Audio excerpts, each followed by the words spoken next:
नमस्कार बच्चों, jewel academy इस यूट्यूब चैनल में आप सभी बच्चों का बहुत बहुत स्वागत है। बच्चों, आज के इस वीडियो में हम निबंध देखेंगे और उस निबंध का नाम है यदि परीक्षाएं न होती तो। बच्चों, इससे पहले भी मैंने निबंध लेखन के 2 वीडियो बनाए थे जिसमें मैंने निबंध क्या होता है, निबंध के कितने प्रकार हैं और निबंध देखा था, वो था क्रिसमस पर।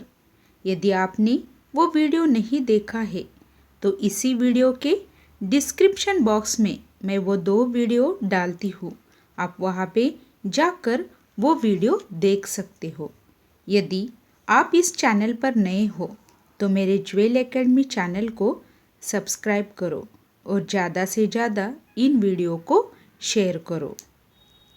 चलो तो हम निबंध देखेंगे। निबंध का नाम है यदि परीक्षाएं न होती तो।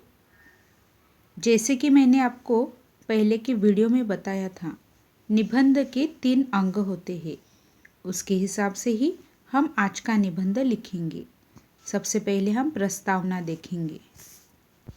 आज मेरी माँ रसोई घर में बहुत अच्छा खाना बना रही थी क्योंकि मेरा बड़ा भाई कल पिकनिक के लिए जाने वाला था और मैं मेरे कमरे में था और अपनी पढ़ाई कर रहा था क्योंकि मेरी परीक्षा कल से शुरू हो रही थी और अभी तक मेरा पूरा अभ्यास नहीं हुआ था।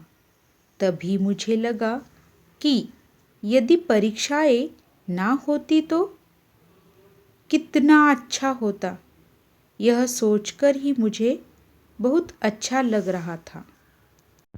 अब हम निबंध लेखन का विषय विस्तार देखेंगे जो सेकंड पैराग्राफ में आता है।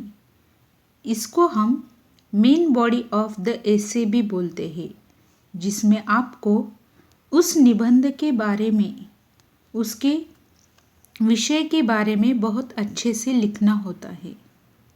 अब हम देखेंगे, विद्यालय में जब बालक शिक्षा प्राप्त करता है तो उसे लगातार कई परीक्षाओं से गुजरना पड़ता है। उसमें साप्ताहिक, मासिक, त्रैमासिक, अर्धवार्षिक और वार्षिक परीक्षाओं का उन पर सदैव भूत सवार रहता है। यदि परीक्षाएं न होती तो विद्यार्थी विद्यालय में भी आज़ाद पंछी की तरह घूमता, रोज़ पिकनिक, पार्टी और फिल्मों का मज़ा लूटता। उसे दिन रात की मेहनत भी न करनी पड़ती। परीक्षा न होने से कई फायदे हैं। विद्यार्थी आजकल केवल मार्गदर्शिका अथवा ट्यूशन पर ही निर्भर रहते हैं। उनमें गहरा ज्ञान पाने में कोई रुचि नहीं होती। परीक्षा पास करना ही उनका महत्वपूर्ण उद्देश्य होता है। परीक्षा के लिए अपेक्षित व महत्वपूर्ण प्रश्नों के पीछे भागते दिखाई देते हैं।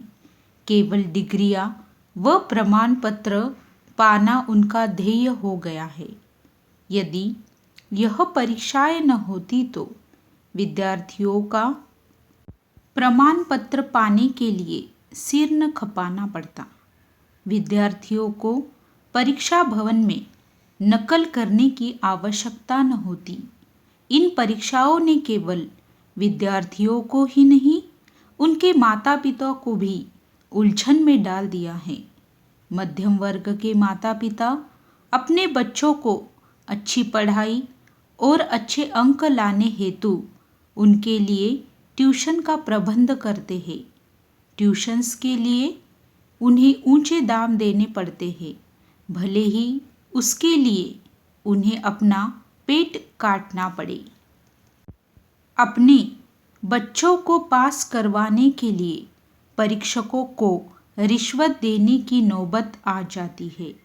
कभी कभी परीक्षकों की लापरवाही और पक्षपात की भावना विद्यार्थियों का जीवन भी बर्बाद कर देती है। इसके अतिरिक्त परीक्षा में सफल न होने पर कभी कभी आत्महत्या जैसे करुण घटनाएं भी घटती है। इसी प्रकार के कई दुष्परिणाम देखने को मिलते हैं। बच्चों, तो ये हुआ विषय का विस्तार। इसमें हमने परीक्षाएं ना होती तो क्या क्या होता ये देखा है, लेकिन अभी हम सारांश के रूप में परीक्षा का महत्व देखेंगे। इन सब बातों के होते हुए भी परीक्षाओं का अपना महत्व है। यदि परीक्षाएं न होती तो सभी छात्रों को अगली श्रेणी में प्रवेश देना पड़ता। उसकी सही योग्यता का पता ही नहीं चल पाता। बिना परीक्षा के उनकी लापरवाही सामने आती। वह कोई भी विषय ध्यान और रुचि से नहीं पढ़ते। परीक्षाओं के माध्यम से ही उनकी योग्यता परखी जा सकती है। जिस क्षेत्र में उनका रुझान है या रुचि है, वह भी परीक्षा के द्वारा पता चलता है। आगे चलकर उसे किन विषयों का चुनाव करना है, यह भी प्राप्त अंकों से पता चलता है। परीक्षा होने से छात्रों के सक्षम एक निश्चित ध्येय रहता है। अंततः पूर्ण रूप से परीक्षाओं को नकारा नहीं जा सकता। हाँ, वर्ष में होने वाली परीक्षाओं की संख्या अवश्य कम की जा सकती है। साथ ही साथ प्रयोगात्मक और व्यवहारिक परीक्षाओं की तरफ अधिक ध्यान देना भी अनिवार्य है। यहाँ पे बच्चों, प्रयोगात्मक यानी प्रैक्टिकल नॉलेज और व्यवहारिक यानी एप्लीकेशन बेस्ड नॉलेज देना बच्चों के लिए अनिवार्य है, ऐसे बताया है। तो आज का ये निबंध यही समाप्त होता है। मैं आशा करती हूँ निबंध लिखते समय और विश्लेषण करते समय मैंने कुछ बातें बोली है। अगर वो बातें आप याद रखोगे तो आपको ऐसे निबंध में अच्छे से अच्छे मार्क्स मिलेंगे। धन्यवाद।